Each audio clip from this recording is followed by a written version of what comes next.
ऐसे हमारे बिहार में पता है लड़का लड़की को पता है क्या बोलते हैं? ऐसे नहीं, जब गुस्सा आता तो क्या बोलते हैं घर के गार्जियन? क्या बोले जानते नहीं? छौरा छौरी। इधर क्या बोलते हैं गुस्से में? छौरा छोरी। ई छोरा वो छोरी सब भाग गए, ई छोरी वो छोरा सब भाग गए। इस बहुत हिट लिस्ट में कहानी चली गई। उसके बाद पीट के ठोक के माता पिता मम्मी पापा लेके आए, खूब मारे, कुछ धंगाई खूब हुआ। उसके बाद लड़की कहती है कि आज के बाद फोन मत करिए हमरा के। कैसे कहती है? नहीं क्या चश्मा लगा के कितना बार खाएंगे? अब मेरा आँख थोड़ी खराब हुआ है। वही गाते रहे सुबह तक। अच्छा एक मिनट ये बात पूरी कर लेते हैं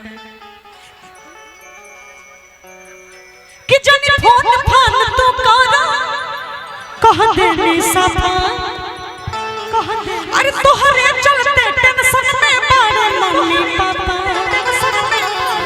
ये चश्मा किस लिए आया?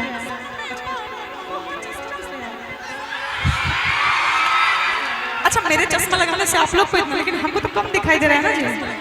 आप हरा पहने हुए ये ठीक है, लेकिन जो काला पहना है तो साफ अंधेरा दिखाई दे रहा है। अरे किचन फोन फान तू करो, अरे किचन फोन फान तू कह देनी सफा कह देनी। अब तोहरे चलते टेंशन में बारे मम्मी पापा। अम्मा चाचा कलो रोजे घर परिवार में। अब मुझे भूल जाओ जानू कि माँ चाचा कलो रोजे घर परिवार में कि फिर आज घटना कोनो घट जाई। कि सेट बाटे शादी त सेट बाटे शादी हमर काट जाई। सेट बाटे शादी हमर काट जाई। सेट बाटे शादी हमर काट जाई। सेट बाटे शादी हमर काट जाई।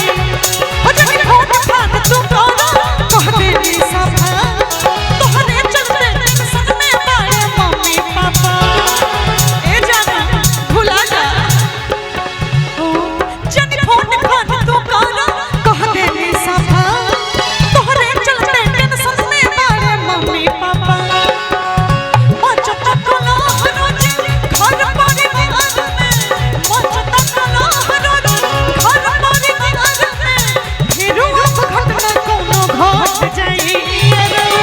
सेट बट शादी हमर सेट बट शादी हमर काट जाई। सेट बट शादी हमर काट जाई। सेट बट शादी हमर काट जाई। सेट बट शादी हमर काट जाई।